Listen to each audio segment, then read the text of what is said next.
And then we got the best boss battle in the game. That definitely has to go to the hookshot battle at the end of the second crystal dungeon in the Dark World.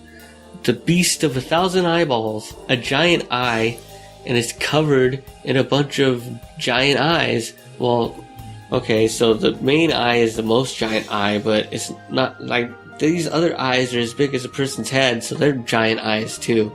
Anyway, if your enemy's only weakness is the eye, like in a lot of games, well then, what if the boss was nothing but eyes?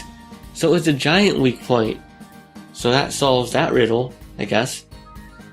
And this boss is objectively cool, once again, because it gets to reappear in several other Zelda games.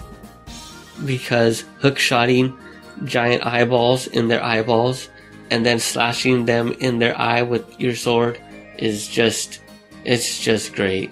Biggest surprise in the game? I guess I could say spoiler alerts, but are you seriously listening to a special about a 25-year-old video game that you still plan on playing without someone ruining it for you? The biggest surprise was definitely the Flute Kid. Flute Kid, no! If only I had moved faster. If only I hadn't spent all that time throwing rupees into the wish fountain. I could have made it in time to save good old Flute Boy. But alas, I did not. The other biggest surprise in the game was those damn thieves chilling in the Lost Woods.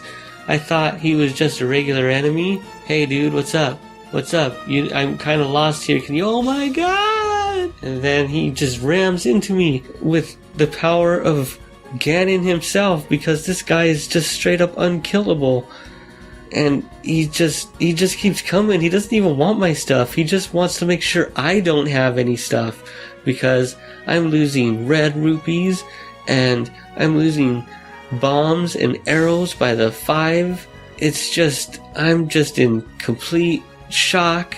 I'm just thinking about how long it took me to get all those rupees, and they're just disappearing before my eyes, and this guy is just coming at me still, and he's coming at me, and I just dropped the controller. I don't know what to do.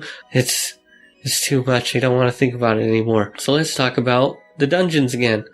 Just real quick, my preferred dungeon order is 1, 4, 2, 3, 5, 6, 7.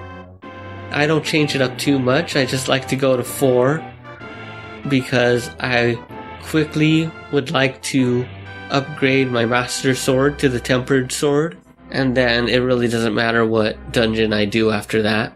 All I know is that I want my powered up sword as quickly as possible. No slashing things twice for me. And I think that just about wraps it up for all my thoughts on this very special podcast.